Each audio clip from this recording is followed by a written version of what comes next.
नमस्कार, विषय न्यूज 24/7 में आप सभी को सुस्वागतम। जी हाँ, अतीक अहमद और उसके भाई अशरफ को हत्या करने वाले लवलेस तिवारी, सनी सिंह और अरुण मरियो ने पुलिस के सामने कुछ राज उगला है। इन हत्यारों ने एक बार फिर से दोहराया है कि उनके पीछे कोई भी मददगार नहीं है और न ही उनका कोई आका है। इन लोगों से पुलिस ने 7 अहम सवाल पूछे थे, जिनके जवाब इन लोगों ने सिलसिलावार ढंग से दिए हैं। हालांकि तीनों ने ही एक बार फिर से दोहराया कि हत्या में इस्तेमाल पिस्तौल हमारी ही थी और हम ही डॉन है।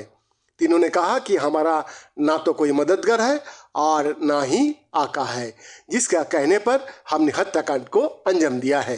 तीनों हत्यारों ने कहा कि हमने जरायम की दुनिया में नाम कमाने की मकसद से ही इस वारदात को अंजाम दिया है।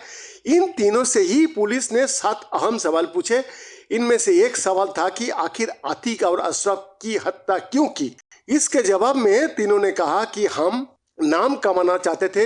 यही नहीं, सानी ने तो साफ कहा कि मैं लॉरेंस बिश्नोई जैसा गैंगस्टर बनना चाहता हूं, इसलिए मैंने इस वारदात को अंजाम देने का फैसला लिया।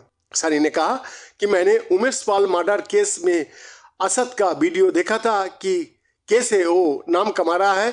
इसके बाद हमने अतीक का हत्या करके अपराध की दुनिया में नाम कमाने का फैसला लिया। पुलिस का एक अहम सवाल ये था कि तुर्की में बनी जिगाना पिस्तौल कहां से आई। इसका जवाब में सानी ने ही दिया। उसने बताया कि उसे ये पिस्तौल एनसीआर के गैंगस्टर जितेंद्र मान गोगी से मिली थी। सनी ने बताया कि उसे एक वकील की हत्या के लिए जितेंद्र मान गोगी ने जिगाना पिस्तौल सौंपी थी, लेकिन वो मारा गया था, इसलिए ये पिस्तौल उसके पास ही रह गया। पूछताछ में तीनों ने ये भी बताया कि वो कैसे एक दूसरे से मिले थे। सनी और लवलेस वंदा जेल में बंद थे और वहीं पर उनकी दोस्ती हुई। इसके अलावा अरुण से एक बार पेशे के दौरान मुलाकात हुई थी। हत्या के बाद सरेंडर करने का प्लान के बारे में भी तीनों ने बताया। लवलेस और सनी ने कहा कि हमें पता था कि पुलिस मीडिया के सामने हमें गोली नहीं मारेंगे, इसलिए हमने भी तय कर रखा था कि पुलिस और मीडिया पर गोली नहीं चलाएंगे। अतीक और अशरफ को मरने के बाद तुरंत सरेंडर कर देंगे। इन तीनों ने ये भी बताया कि हम लगातार टीवी देख रहे थे। 14 अप्रैल को जब उसे केल्विन अस्पताल ले जाया गया तो उन्हें पता चल गया था कि अगला दिन फिर से मेडिकल होगा। इन लोगों ने ये भी बताया कि हम लोगों ने लखनऊ में ही मोबाइल और सिम नष्ट कर दिए थे।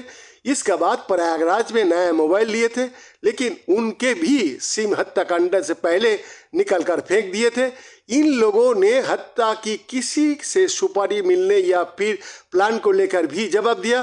तीनों ने ही कहा कि हमें किसी से ना सुपारी ली और ना कोई सुपारी दिया था। बैद्यनाथ दास की रिपोर्ट, विषय न्यूज 24/7।